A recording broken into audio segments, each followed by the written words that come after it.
Maya nimo matigari ma ndege ĩyo nini muthemba wa caravan ĩrĩa ĩragũire muthenya wa ira thaa ĩmwe cia hwaĩ-inĩ gĩcigo-inĩ kĩa ũmbunge kĩa Wundanyi kaunti-inĩ ya Taita Taveta. Arĩa maikaraga hakuhĩ na kĩrĩma kĩu kĩa Vuria marauga nĩ maraiguire mũrurumo mũnene na amwe ao marathiĩ kũrora kĩrĩa kĩrathiaga na mbere, na thutha wa ithaa rĩmwe marakora ndege ĩyo ĩgwĩte. Ndege ĩyo ĩrarĩ na atwarithia erĩ tu a ndege, ũmwe mũndũrũme na ũcio ũngĩ mũtumia, na erĩ nĩ marakuire. Arĩa mararĩa mbere gũkinya hau marauga mũtumia ndarakuĩte magĩkinya ho, no ararĩ na nguraro njũru. Tukajaribu labda kuvuruta ule mwili. Immediately nilipoona hiyo forehead yake vile imegongwa, nikajua labda itakuwa ngumu kwake kusurvive, kwa sababu hiyo ilikuwa tayari amebreathe for like 10 minutes. Nilikuwa nimepanda hapa mbio sana.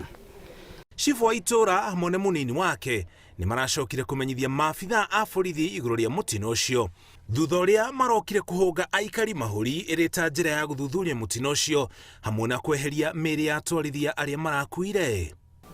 Sehemu za hapa juu kwa msitu, mwendo wa karibu saa moja ndipo tukafika mahali ambapo ndege ilikuwa imeanguka.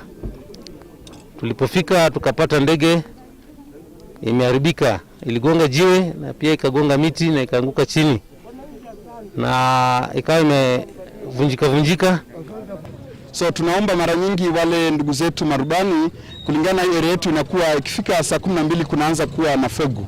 So mara nyingi wasitumie kukuja huku Mwanda kwa sababu it's very dangerous. Hii environment hapa inakuwa na hatari kubwa na kuna signal pale juu ya Vuria.